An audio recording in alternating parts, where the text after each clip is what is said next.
मारुततुल्यवेगं जितेन्द्रियं बुद्धिमतां वरिष्ठं वातात्मजं वानरयूथमुख्यं श्रीरामदूतं शरणं प्रपद्ये। ध्यानमूलं गुरुमूर्ति पूजमूलं गुरुपदं मंत्रमूलं गुरुर्वाक्यं मोक्षमूलं गुरुकृपा। गुरुर्ब्रह्मा गुरुर्विष्णु गुरुर्देवो महेश्वरः गुरु साक्षात् परब्रह्मा तस्मै श्री गुरुवे नमः।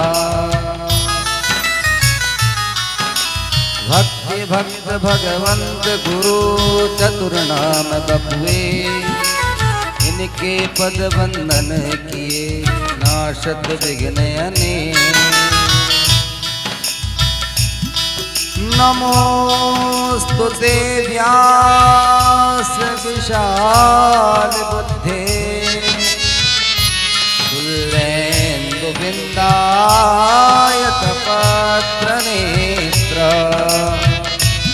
येन त्वया भारत तैलपूर्णा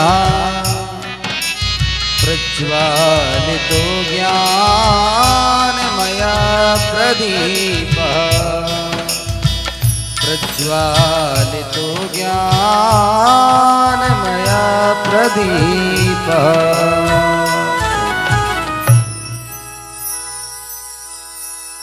परम मंगलमय परात्पर अखिलेश्वर कारण करुणा वरुणालय तटवृंदित भगवान श्री श्याम सदाशिव का यह दिव्य वांग्मय विग्रह शिव महापुराण अंतर्गत दिव्य महासत्संग महोत्सव कथा में पधारे समस्त भक्तवृंद वृंद भक्तिमती माताएं बहनें मध्य भारत के जाने माने आपको आह्लादित करने वाले रसिक संगीतज्ञ और इस दिव्य यज्ञ को समलंकृत करने वाले हमारे वेदाचार्य यज्ञाचार्य पूज्य द्विवेदी जी सारणी से पधारे हैं। वेद की सुंदर पार्थिव लिंग के द्वारा भगवान श्याम सदाशिव का यह दिव्य यज्ञ को संपादित कर रहे हैं पूज्य आचार्य मनोज जी अमरवाड़ा से पधारे हैं।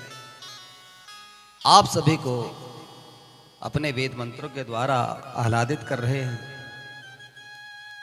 आइए भगवान की कथा में आपका बहुत बहुत स्वागत है। हमारे वरिष्ठ यजमान विगत वर्षों से आपको ही यहाँ पोथी यजमान बनने का सुअवसर प्राप्त हो रहा है, तो कह रहे थे कि बाबा की ही ऐसी कृपा है कि मानो हमारी सीट बुक होते चली जा रही है। तो हमने कहा कि ये भाग्य और पुण्य की बात होती है। व्यास जी कहते हैं भाग्योदयेन बहु जन्म समर्जितेन। जब जन्म जन्मांतर के युग युगांतर के पुण्यों का उदय होता है, भाग्य का उदय होता है, तब कहीं जाकर के व्यक्ति को सत्संग की प्राप्ति होती है और उस सत्संग में भी फिर आप राजा रानी बने, ये बड़ी बात होती है। छोटे भाई गोलू जामई से पधारे हैं अपने साउंड को लेकर के, और इनकी ख्याति तो ऐसी है कि हम दूर दूर तक कथाओं में जाते हैं तो इनको ही सेवा का अवसर देते हैं। इनका भी बहुत बहुत स्वागत है। हमारे टेंट वाले भैया, बड़ा सुंदर आपने प्रांगण तैयार किया है। आइए आप सभी का स्वागत है। किंतु भगवान की कथा में अवगाहन से पूर्व मन और वाणी को पवित्र कर लेना चाहिए। शुद्धि दो प्रकार की होती है, आभ्यंतर और बाह्य। एक बाहर की शुद्धि होती है, एक भीतर की शुद्धि होती है। बाहर की शुद्धि शरीर की होती है, हम उसे कर लेते हैं शुद्ध, मिट्टी, जल, साबुन इत्यादि, शैम्पू। शास्त्र कहता है अद्रिगात्राणि शुद्ध्यन्ति मनः सत्येन शुद्ध्यति विद्या तपोभ्यां भूतात्मा बुद्धि ज्ञानेन शुद्ध्यति। शरीर कैसा है तो कहा अर्धगात्राणि शुद्ध्यन्ति, ये अधम शरीर है। 50 वर्ष, 70 वर्ष, 100 वर्ष। ब्रह्मा जी ने 120 वर्ष 5 दिन की आयु सुनिश्चित की है। ये लेख है, ऐसा प्रमाण है। लोग ज्यादा जी लेते हैं, और ज्यादा क्यों जी लेते हैं मैं उसका कारण भी आपको बताऊंगा। जितनी देर हम सत्संग करते हैं उतनी देर की ये श्वास जो वायु है, ये जो हम प्राण वायु ले रहे हैं, ये हमें बोनस के रूप में मिलती है। इसलिए कहा गया है उपनिषद ज्यादा से ज्यादा करना चाहिए, सत्संग अधिक देर करना चाहिए। भगवान के सामीप्य 5 प्रकार की मुक्ति होती है। सामीप्य, सायुज्य, सालोक्य, साशिष्ट और सामर्थ्य। जो भगवान के सन्निकट होता है, मंदिर के भीतर पुजारी, उसको सामीप्य मुक्ति मिलती है। भगवान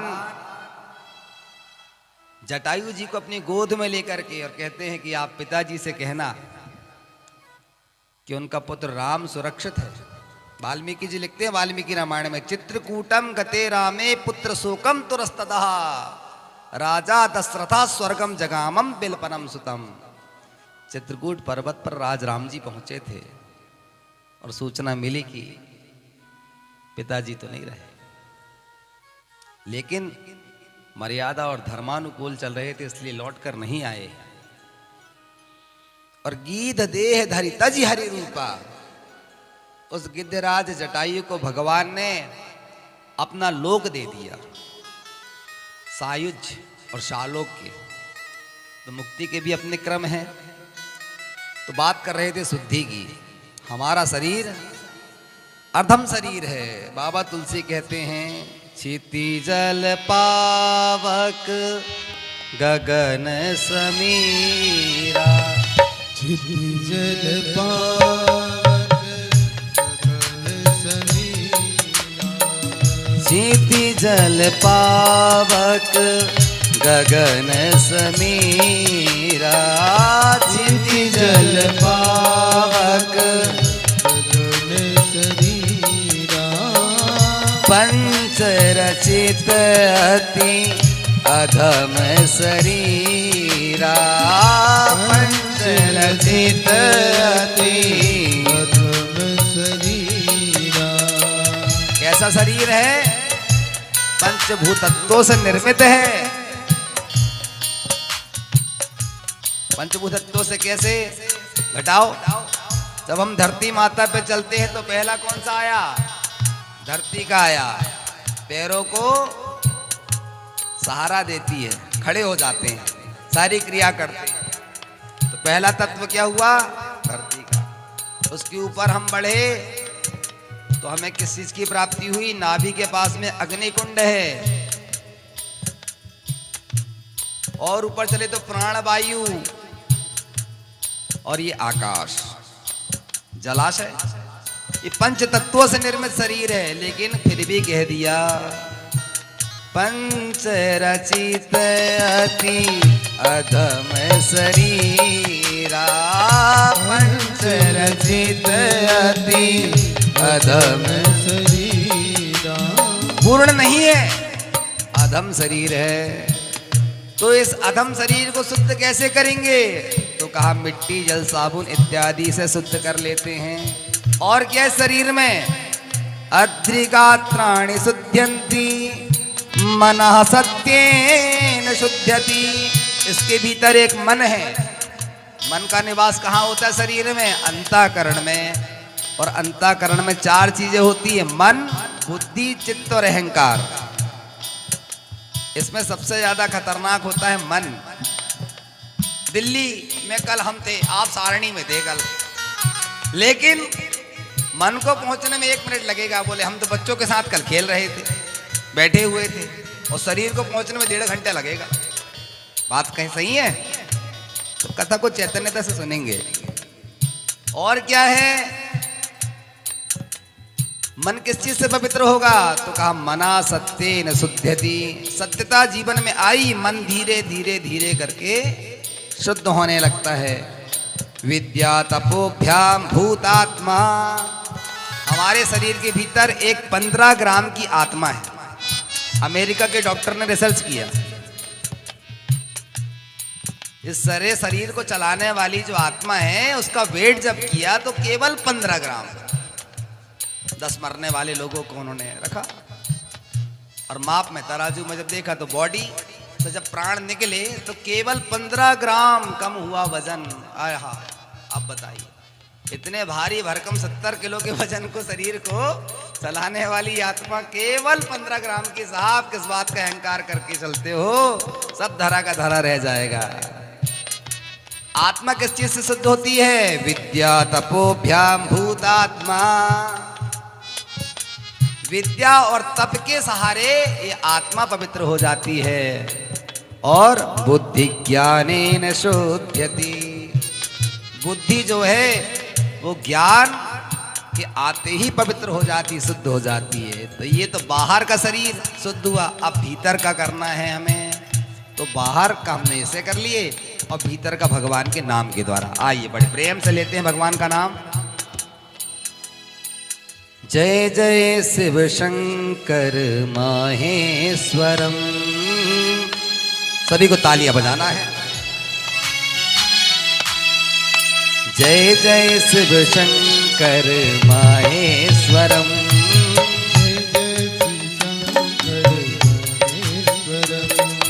जय जय शिव शंकर माहेश्वरम।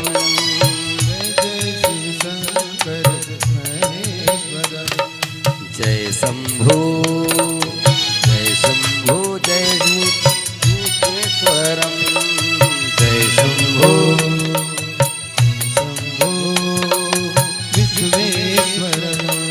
जय शंभो दिगंबर भूतेश्वरम।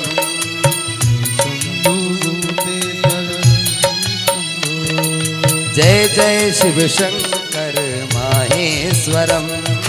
जय जय शिव शंकर माहेश्वरम। ओम नमः शिवाय। ओम नमः शिवाय। ओम नमः शिवाय। ओम नमः शिवाय। ओम नमः शिवाय। ओम नमः शिवाय। ओम नमः शिवाय। ओम नमः शिवाय। सब गाइए। जय जय शिव शंकर माहेश्वरम। जय जय शिव शंकर माहेश्वरम। जय जय शिव शंकर माहेश्वरम। जय जय शिव शंकर माहेश्वरम। जय शंभो दिगंबर भूतेश्वरम। जय शंभो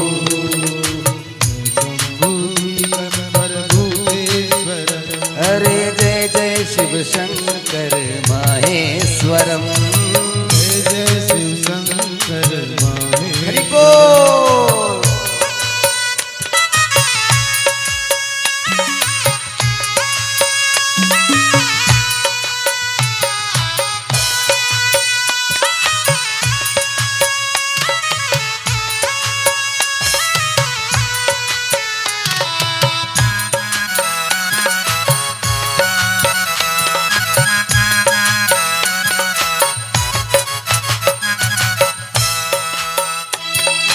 शशिशेखरम मुंडमालेश्वरम।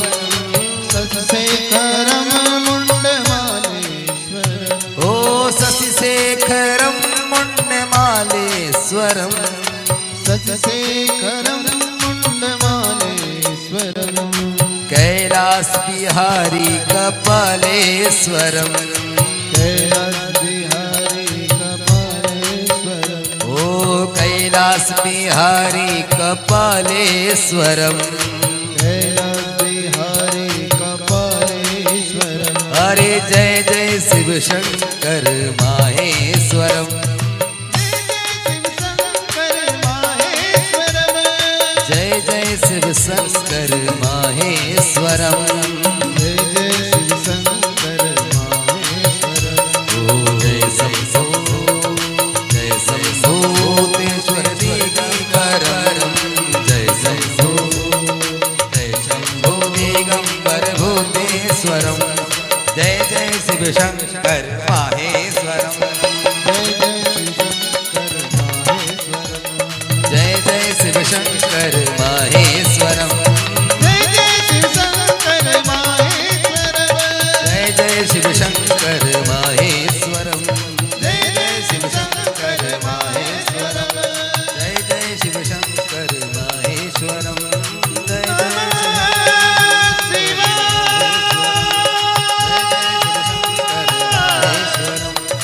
ओम नमः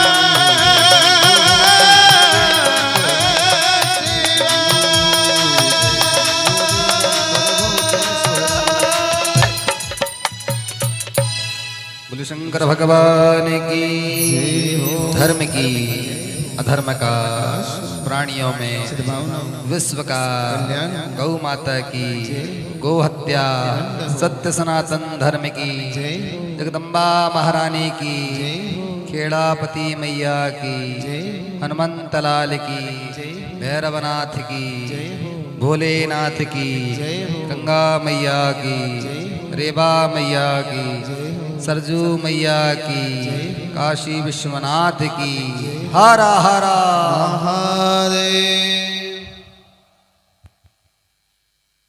बड़ा ही दिव्य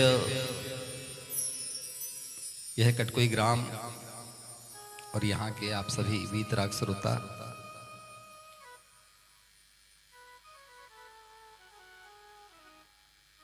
आज जब हम भगवान शिव के दर्शन करने पहुंचे तो नीचे मन नहीं कह रहा था कि नीचे कथा पंडाल में जाए, मन कह रहा था कि कथा वहीं होती तो ज्यादा अच्छा होता। घर में किया हुआ पुण्य, घर में की गई कथा, जाप अनुष्ठान केवल 100 गुना फल की प्राप्ति कराती है। और जीव बड़ लोभी, उसको लगता है कि 100 से बड़ा 1000, 1000 से बड़ा लाख और लाख से बड़ा करोड़। प्रभु करोड़ों को ना मिल जाता, कैसे मिलेगा? शास्त्र कहते हैं गृहस्थौ सद्गुणं लाभेत गौशालायां सहस्रकम। घर में किया गया गृहस्थौ, गृह यानी मकान, घर में किया गया कार्य आपको केवल 100 गुना फल की प्राप्ति कराएगा। लेकिन यदि आपको 1000 गुना फल की प्राप्ति चाहिए तो उससे भी अधिक पवित्र बताई गई है गौशाला, जहां गौ माता रहती है। ऐसे गोष्ठ में यदि आप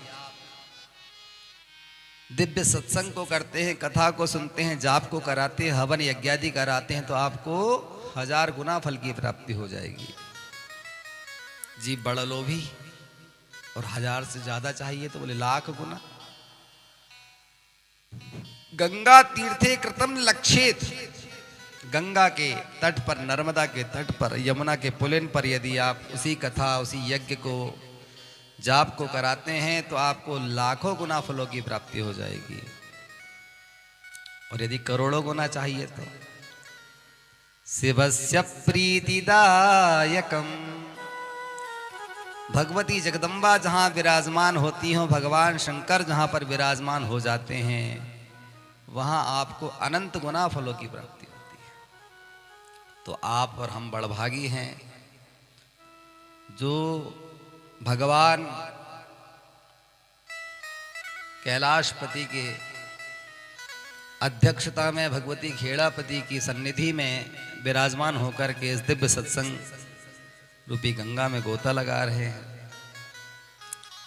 कथा बड़ी दुर्लभ होती है महाराज। बाबा तुलसी कहते हैं,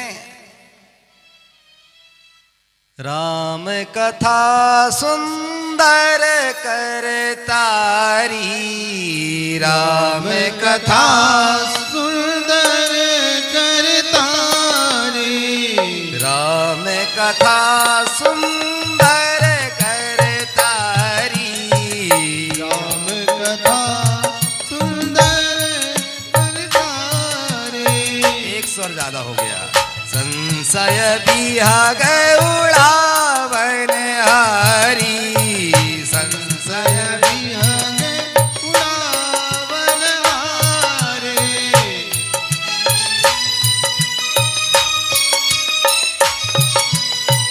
संशय बिहाग उड़ावन हारी, संशय बिहाग उड़ावन हारे, राम कथा सुंदर करतारी, राम कथा।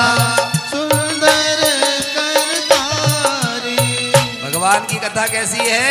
सुंदर करतारी, इतनी मधुर है कि संशय विहग उड़ावन हारी।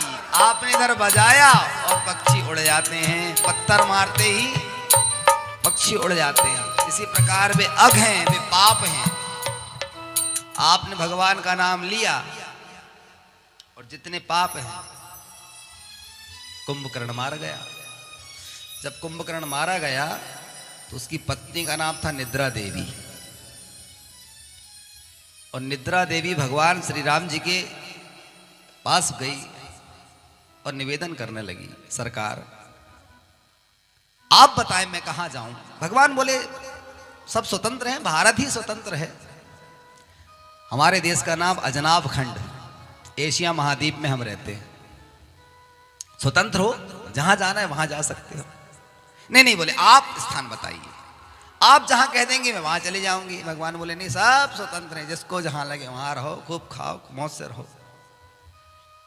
नहीं बता रहे। बोले क्या बताएं आपको? बोले ठीक है, जहां आपकी कथा होगी, जहां आपका नाम लिया जाएगा, मैं वहीं पर आकर के विराजमान हो जाऊंगी।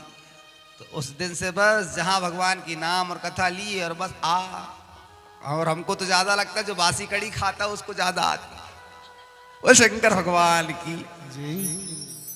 अभी हमारी शिवपुराण थी, एक माता जी जब जाने लगी तो प्रसाद लेते लेते उसकी गोद से गिरी झंडू बाम।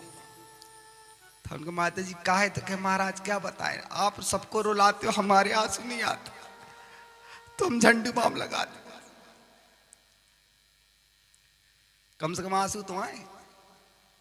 तो भगवान की कथा को बड़ी चैतन्यता से सुनना। सत्संग बड़ा दुर्लभ होता है। इन 4 दिवस में हम समास और व्यास 2 पद्धति से कथा को गाया जाता है। जैसे संगीत के 3 अंग होते हैं, गायन, वादन और नृत्य। ये मध्य भारत के जाने माने संगीतज्ञ यहां बैठे हुए हैं। इसी प्रकार भगवान शंकर ने सामवेद को जो गायन किया है, संगीत की जो उत्पत्ति है वो सामवेद से है, और उसके उद्गाता भी भगवान श्याम सदाशिव है। सृष्टि में जो कुछ भी है, जो प्रकट हुआ है, जिसका बखान किया गया है, उसके आदि वक्ता भगवान शंकर ही मिलेंगे। नृत्तः वसाने नटराज राजो, ननाद ढक्कां नव पंच बारम। भगवान शंकर ने ऐसा डमरू बजाया कि उस डमरू से पहले 5 9 पंच बारम, एक बार में 9 शब्द, दूसरी बार में 5 शब्द, ऐसे हुए 9 5 14 शब्द निकले। जब व्याकरण शास्त्र को पढ़ा जाता है तो सबसे पहले वे 14 सूत्र ही पढ़ाए जाते हैं। वे कौन से थे? जो भगवान शंकर के डमरू से प्रकट हुए अ ई ओण रे लरे क ए ओंग ऐ औ छाया वरट लण यम घण नम झबय गण दस जब गण दस खप चट तचट तब कपय सस सर हल, ये 14 शब्द निकले, इन्हें 14 सूत्र कहा जाता है। विषय कठिन है, संस्कृत का है अलग। तो कहने का तात्पर्य यह है कि जो भी कुछ प्रकट हुआ है वो सब महादेव की कृपा से है। इसलिए बाबा तुलसी कहते हैं रचि महेश निज मानस राखा, पायसु समयसी वासन भाखा।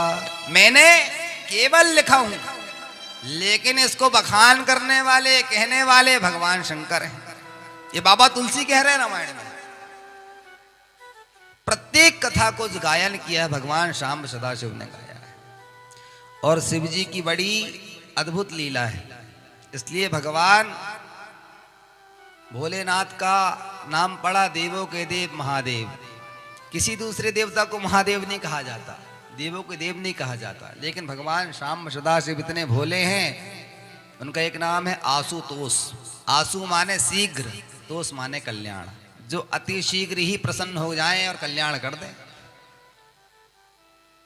शंकर, शम माने कल्याण, कर माने क्रिया, कर कहते हैं क्रिया को, शम मतलब कल्याण। जो अति शीघ्र ही कल्याण कर देता है उसका नाम शंकर। कर, ऐसा कर, वहां जा, वो कर कहते हैं हमारी भाषा में हम लोग। तो वो क्या है? वो क्रिया है। और शम क्या है? बोले उसका अर्थ होता है कल्याण, जो अति शीघ्र कल्याण कर दें वो शंकर। तो हम भगवान शंकर की अध्यक्षता में इस दिव्य कथा को श्रवण कर रहे हैं। बस ऐसा ना हो कि नींद आ जाए। बड़ी चैतन्यता से कथा सुनना। और मेरी एक आदत और है, मैं कथा को पूछ लेता हूँ और जो बताता है फिर मैं उसको इनाम भी देता हूँ। ये बात भी तय है, आप YouTube में देख सकते हो और आपकी कथा डिलाइव है यहाँ से, तो स्वाभाविक बात है। और श्रोताओं का परिचय भी चलना चाहिए कि श्रोता कैसे हैं। एक गांव में एक सेठ रहते थे। सत्संग का कोई रुचि नहीं थी उनमें। पत्नी ने कहा कि पास के गांव कटकोई में कथा चल रही, चले जाओ, कम से कथा ही सुनाओ। तो उन्होंने सोचा कि दिन भर किटकिट करते रहती, चले ही जाता।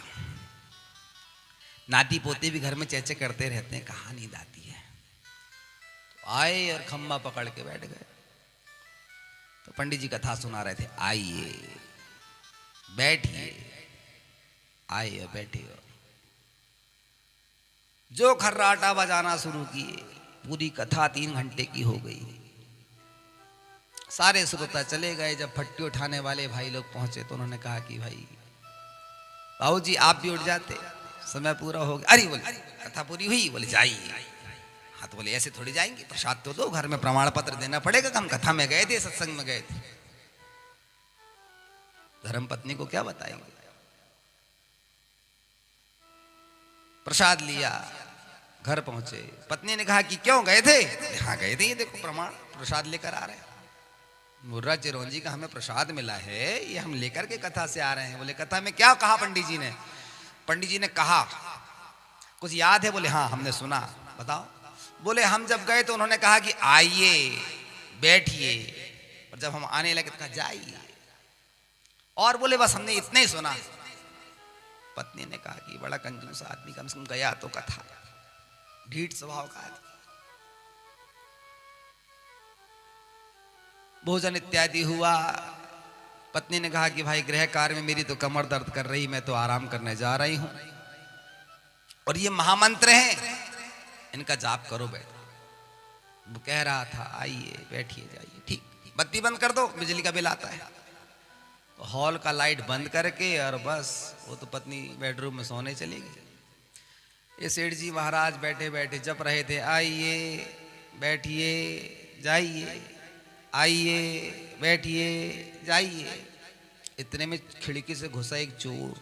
अब कोरोना काल के बाद में लोगों की कमाई भी वैसे कम हो गई, तो चलो ठीक है, कुछ ना सही थोड़ी बहुत चोरी ही सही।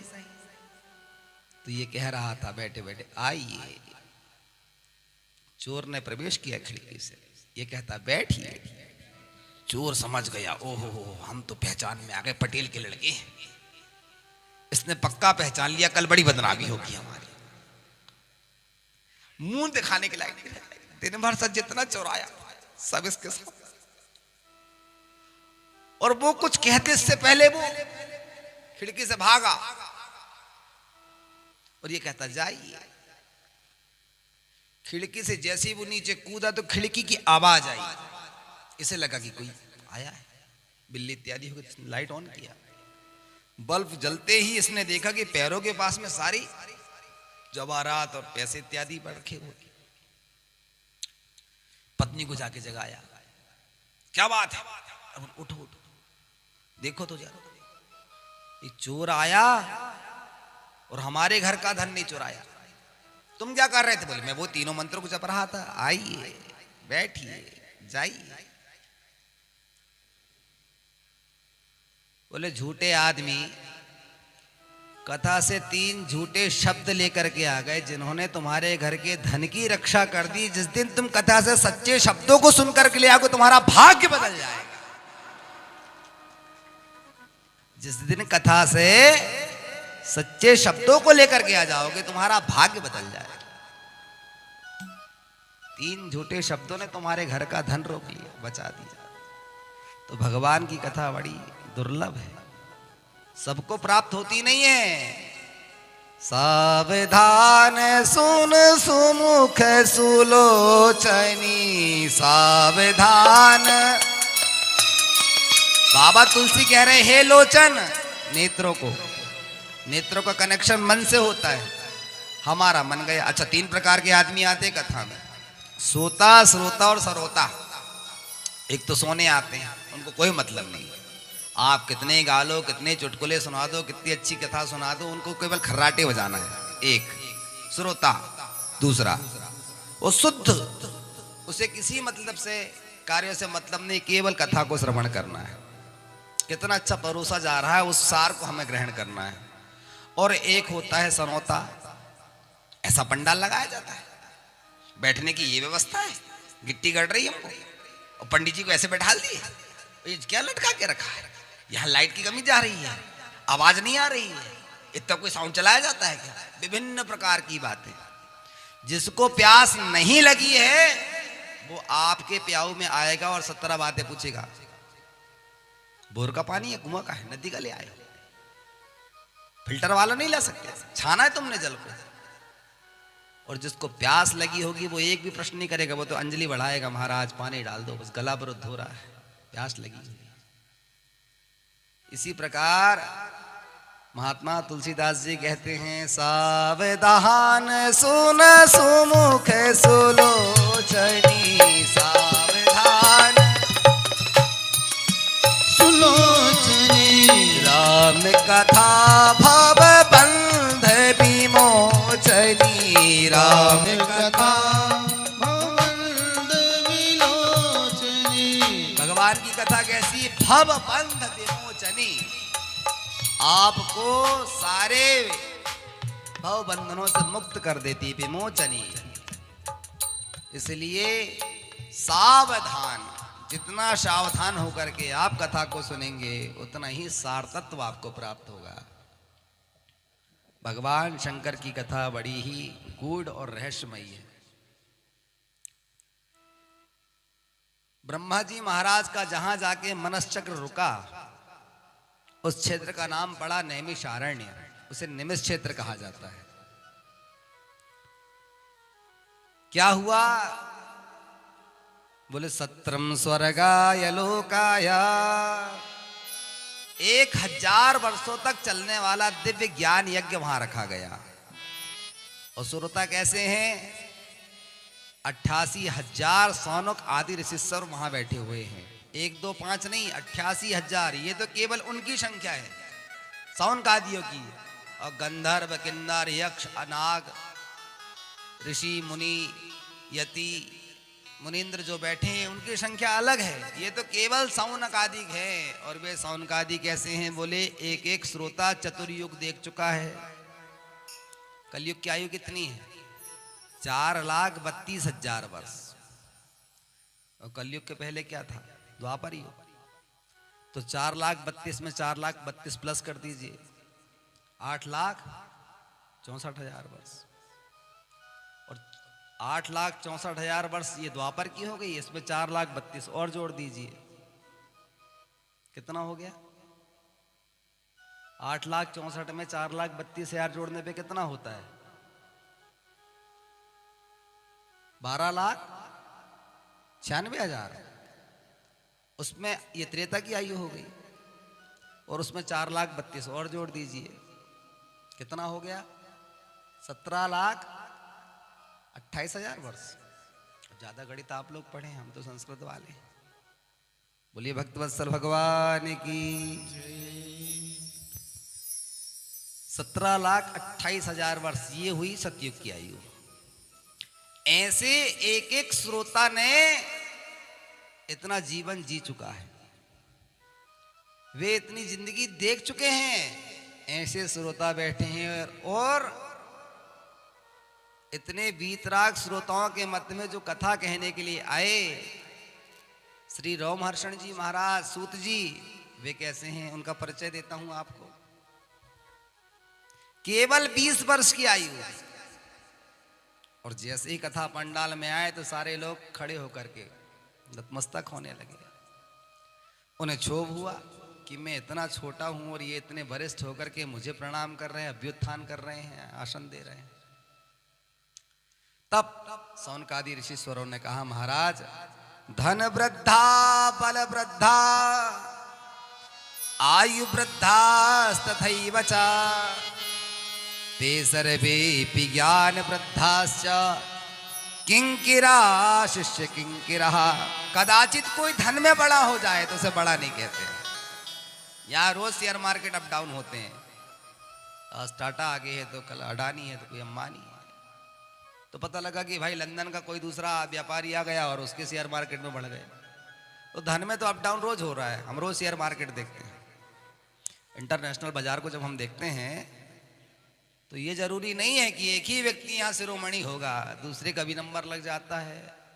तो बोले वो कोई बल नहीं हुआ। धन वृद्धा बल वृद्धा, कोई पहलवान बहुत बड़ा बलशाली हो तो कहा नहीं नहीं, अभी तो हमने देखा था कटकोई में दंगल हुआ था, अरे दिल्ली वाले आए थे खूब पछाड़ के चले गए, झांसी वाले आए थे रीढ़ की हड्डी तोड़ के चले गए। इसका तात्पर्य यह हुआ कि वे पहलवान भी एक दूसरे में कोई भी बड़ा नहीं है, उनमें भी ऊंच नीच ऊपर नीचे होते रहता है।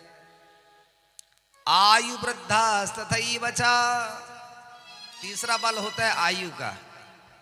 हो सकता है वे 70 साल नहीं बोले 90 वर्ष के व्यक्ति से भी हम मिले, अभी एक 106 वर्ष के व्यक्ति हमें मिले थे।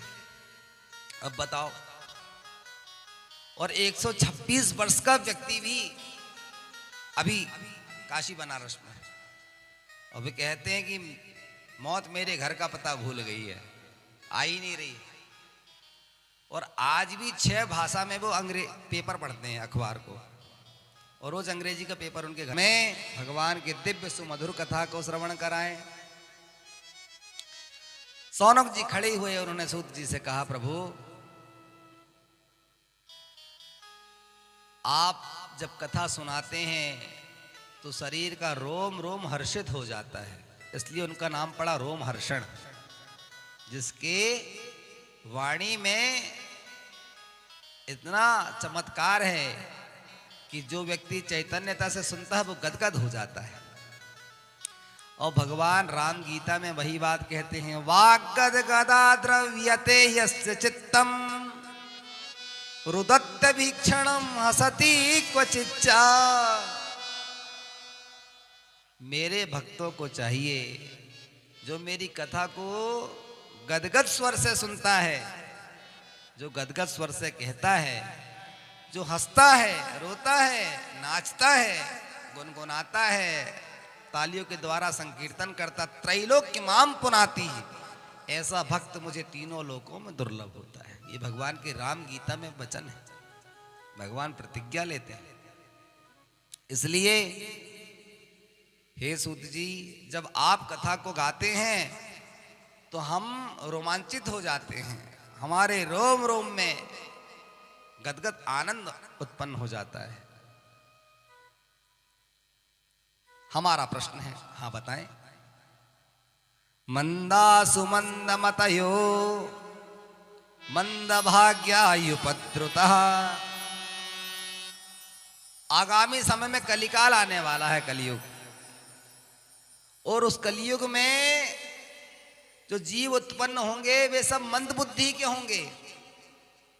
और किसी की बुद्धि मंद हो जाए, 1 करोड़ रुपए हो और व्यक्ति मूर्ख हो, और जहां खर्चा करना चाहिए वो चूल्हे में डाले और आग से हाथ से, तो मंद बुद्धि हुई कि नहीं हुई? मंद भाग्या युपद्रुता, बुद्धि मंद हो जाए और भाग्य भी यदि मंद हो गया तो। और गरीब आदमी रोज 200 रुपए का रोजगार गारंटी का काम करके आता है, तब बच्चों को भरण पोषण कर पाता है। बुद्धि तो है लेकिन धन नहीं है। और एक मूर्ख आदमी के पास 1 करोड़ रुपए है लेकिन उसके पास ज्ञान नहीं है, वो जहां खर्चा करना चाहिए चूल्हे में डालता और हाथ से। तो हमें उन कलियुगी जीवों की इतनी चिंता हो रही है कि जब उनका भाग्य मंद होगा, बुद्धि मंद होगी, तो वे संसार में फिर तरेंगे कैसे? तब सूत जी महाराज ने कहा कि भगवान आदिदेव महादेव के जो शरण ग्रहण कर लेता है, शिव पुराण का वचन है, भगवान शंकर की प्रतिज्ञा। भगवान शंकर कहते हैं, उमा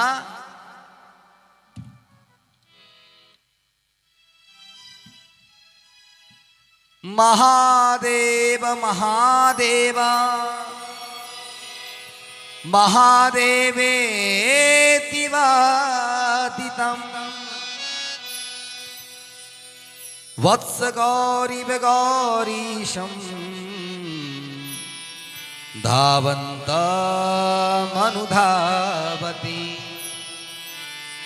हे पार्वती, मेरा भक्त यदि 1 बार 2 बार और 3 बार यदि महादेव महादेव महादेव कह करके पुकार लेता है, धावंती मम, मैं उसी समय अपने आसन से उठ करके दौड़ लगा देता हूं।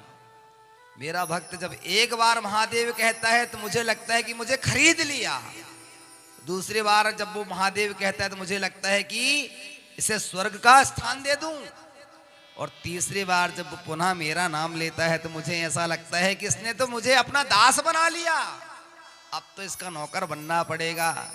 क्यों? बोले इसने 3 बार मेरा नाम लिया है, महादेव महादेव महादेवेति वादितम। वादितम यानी बोलना, 3 बार इसने मेरा नाम लिया है। ऐसे दयालु भोलेनाथ। हे महात्मन, जो भगवान शंकर की कथा में प्रवेश कर जाता है, इसलिए आप भगवान के दिव्य गाथा को श्रवण करिए और अपने अंतःकरण को शुद्ध कर लीजिए। हाँ,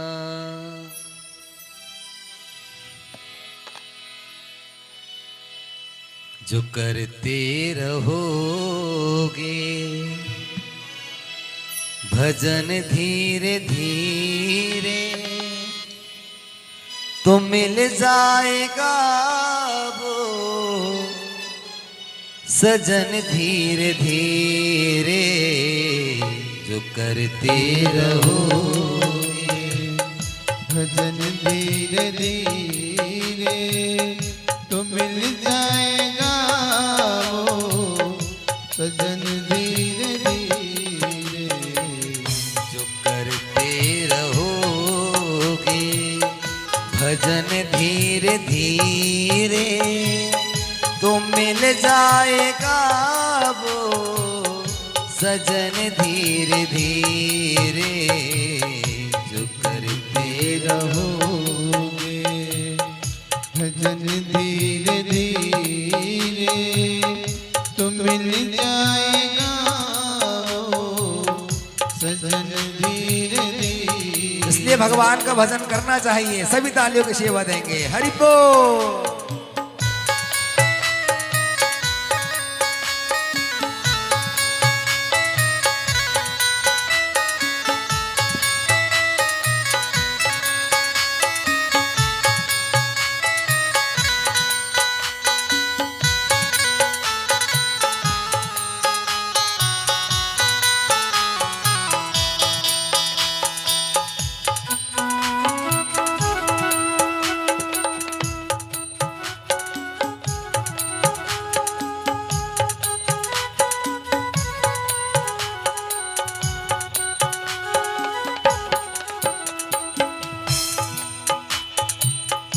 अगर उनसे मिलने की दिल में तमन्ना,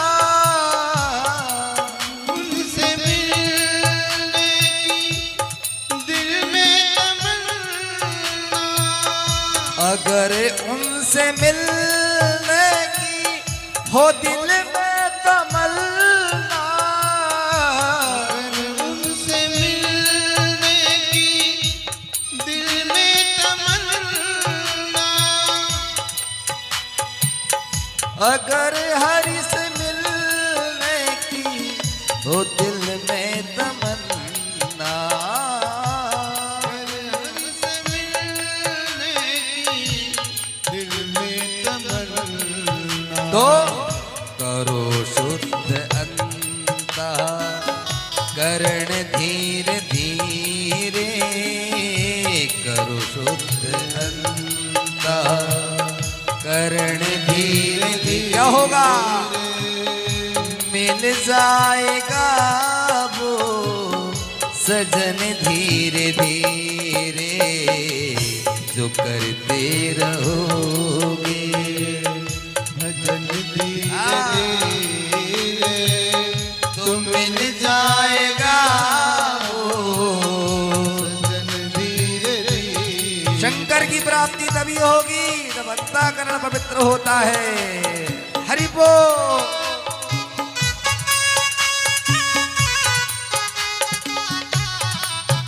क्या बात है?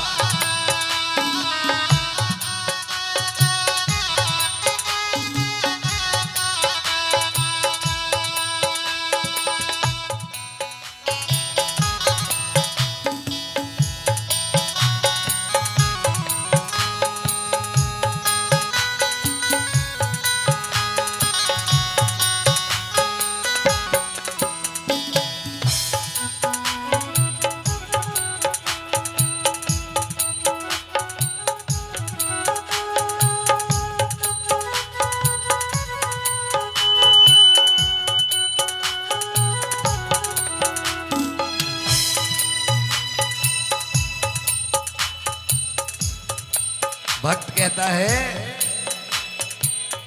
कोई काम दुनिया में मुश्किल नहीं है, कोई काम दुनिया में मुश्किल नहीं है, कोई काम दुनिया में मुश्किल नहीं है, कोई काम दुनिया में मुश्किल नहीं है, कोई काम दुनिया में, कोई काम दुनिया में मुश्किल नहीं है, कोई काम दुनिया में मुश्किल नहीं है।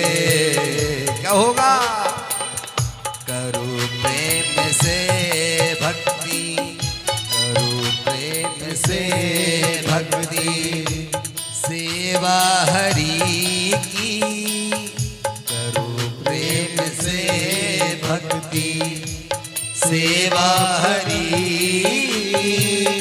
तो मिल जाएगा वो सजन धीरे धीरे, रहोगे भजन धीरे धीरे, तो मिल जाएगा वो सजन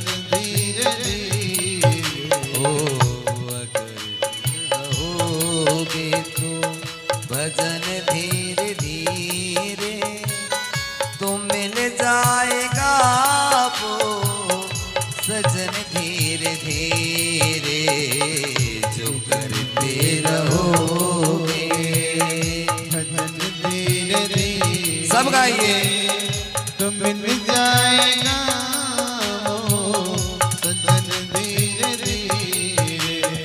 ओम नमः शिवाय। ओम नमः शिवाय।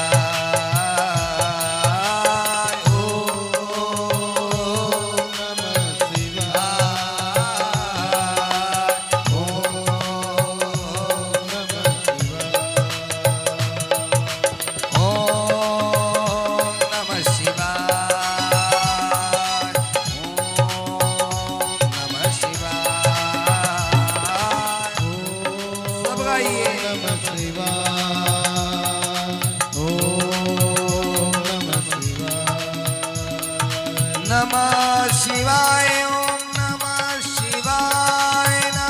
शिवाय। ओम नमः शिवाय।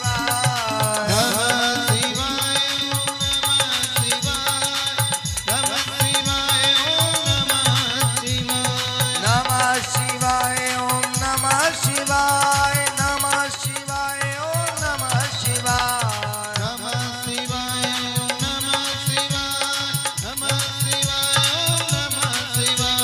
ओम नमः शिवाय। ओम नमः शिवाय। ओम नमः शिवाय।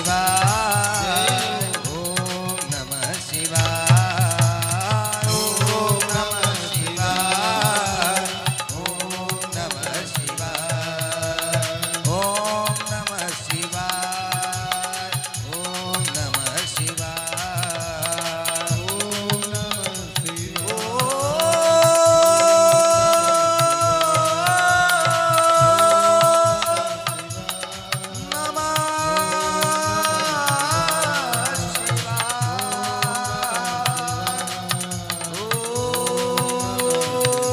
नमः शिवाय। ओम नमः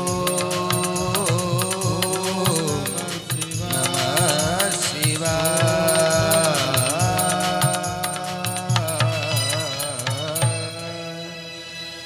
बोलिए भक्तवत्सल भगवान की। श्री शुद्ध जी महाराज ने कहा है ऋषियों,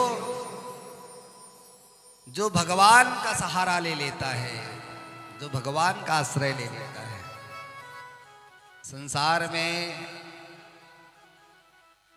सुख के नातेदार बहुत नहीं, दुख में नहीं रहता। और सोने की खोज भी है सोही महाराज। 100 लोगों को बुला लीजिए, पूड़ी खाने आ जाएंगे। लेकिन आप विचार करो, जब आप के ऊपर दुख विपत्ति आती तो आप अकेले रह जाते हैं। जिन्होंने अनुभव किया वे जानते हैं। इसलिए भगवान गीता में कहते हैं, अर्जुन इसका नाम क्या है? बोले इसे संसार कहते हैं। मामुपेत्य पुनर्जन्मा दुखालयम शाश्वतम। ये दुख का घर है। दुख आलय, आलय मतलब मकान, भोजनालय भोजन का मकान, विद्यालय विद्या का मकान। इसका नाम क्या रखा गया है? दुखालय। संसरती असौ इति संसारः, जो रोज सरक रहा है। बचपन में बड़े अच्छे थे और पता ही नहीं चला कब 70 साल के हो गए। वो देखो बैठे सारणी से आए। जय हो, आप लोग बड़भागी हैं। साधु पुरुषों की सेवा। और यहाँ तो हम कल से आए हैं तो देख रहे हैं सबका बड़ा ही आदर और प्रेम। अब पूज्य महाराज श्री पधारे हैं सारणी, तो स्वाभाविक बात है कि आप सभी पार्थिव लिंग पूजन कर रहे हैं। और कहा गया है जो एकादश रुद्रात्मक यज्ञ में भगवान सदाशिव का प्रतिदिन यदि रुद्राभिषेक कर ले तो शिव समान प्रिया मोहि न दूजा, लिंग थाप कर विधिवत पूजा,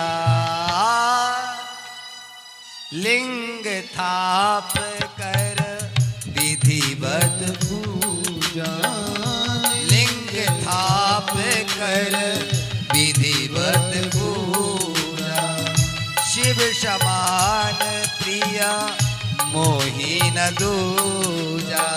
शिव समान और आपको एक आश्चर्य की बात बताएं, हमारे संतोष भैया का नियम है 12 महीने आप शिव जी का अभिषेक करते हैं, 12 महीने। अब भोले बाबा की ऐसी कृपा है कि दाल रोटी मस्त चल रही है। क्यों? तेरी शरण में आके, क्यों मैं धन्य हो गया, तेरी शरण में आके धन्य हो गया। कब हुआ? तुझको अपना बना के, तुझको अपना बना के मैं धन्य हो गया, तुझको अपना बना के मैं धन्य हो गया। ओ तेरी शरण में आके मैं धन्य हो गया, तेरी शरण में आके मैं धन्य हो गया। जय हो।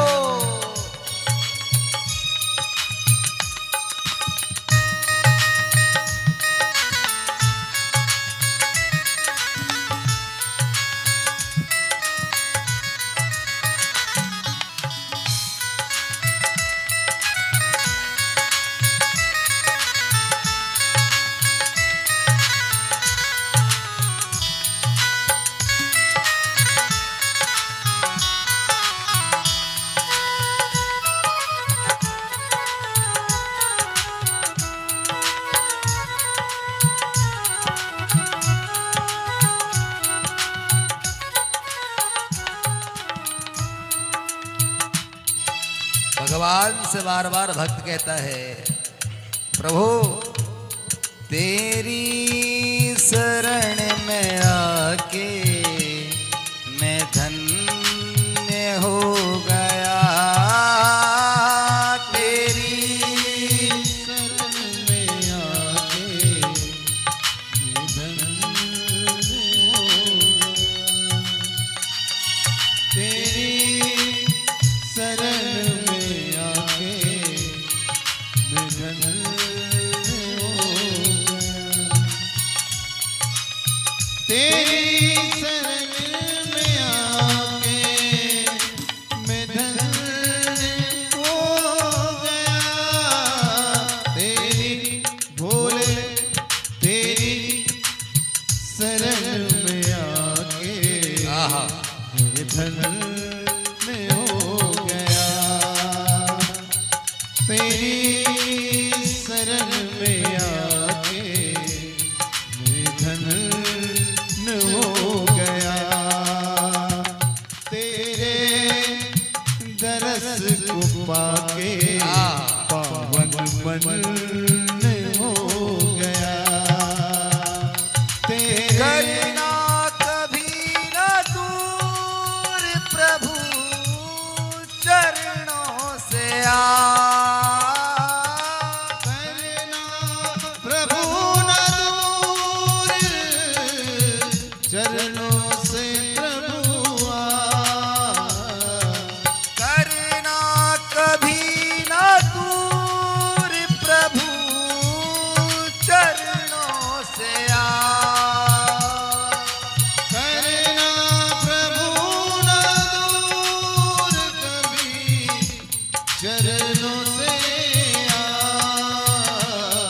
चरणों के ही सहारे, चरणों के ही सहारे मैं भव पार हो गया।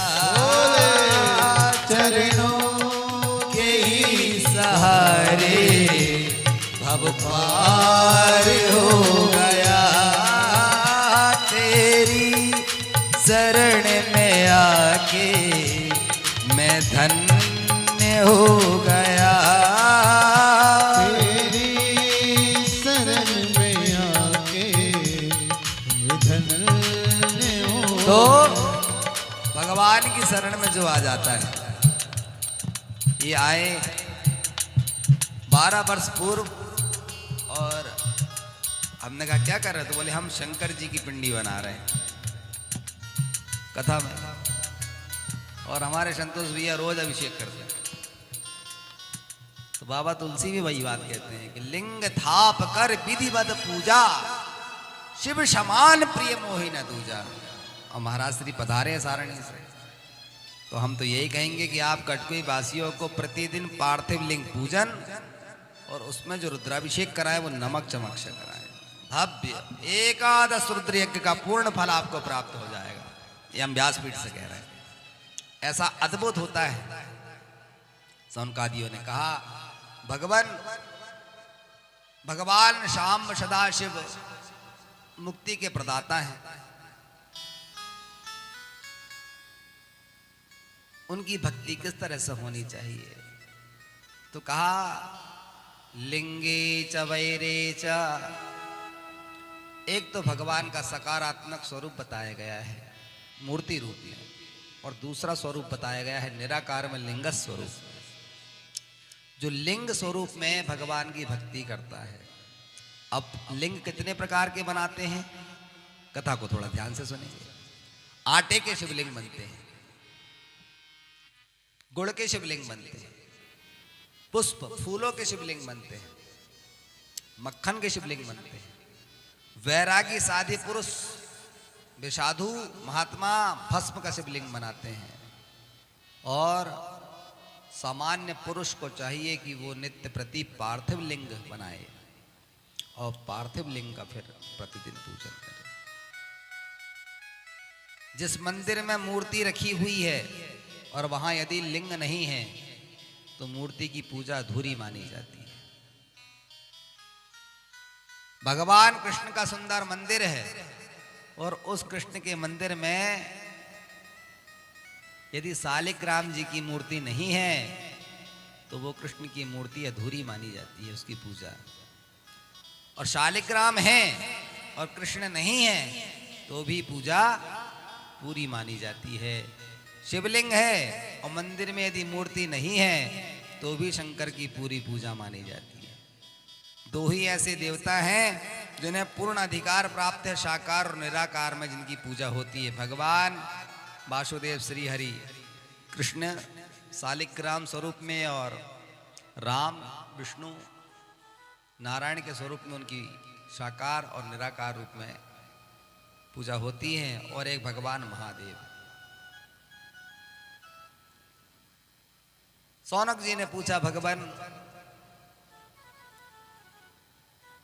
जिसने कभी भगवान का नाम ही ना लिया हो क्या वह भी दुराचारी पतित भी इस शिव पुराण की कथा को सुनकर के क्या पवित्र हो सकता है? के विशुद्धन्ति वदन्ति मह्यम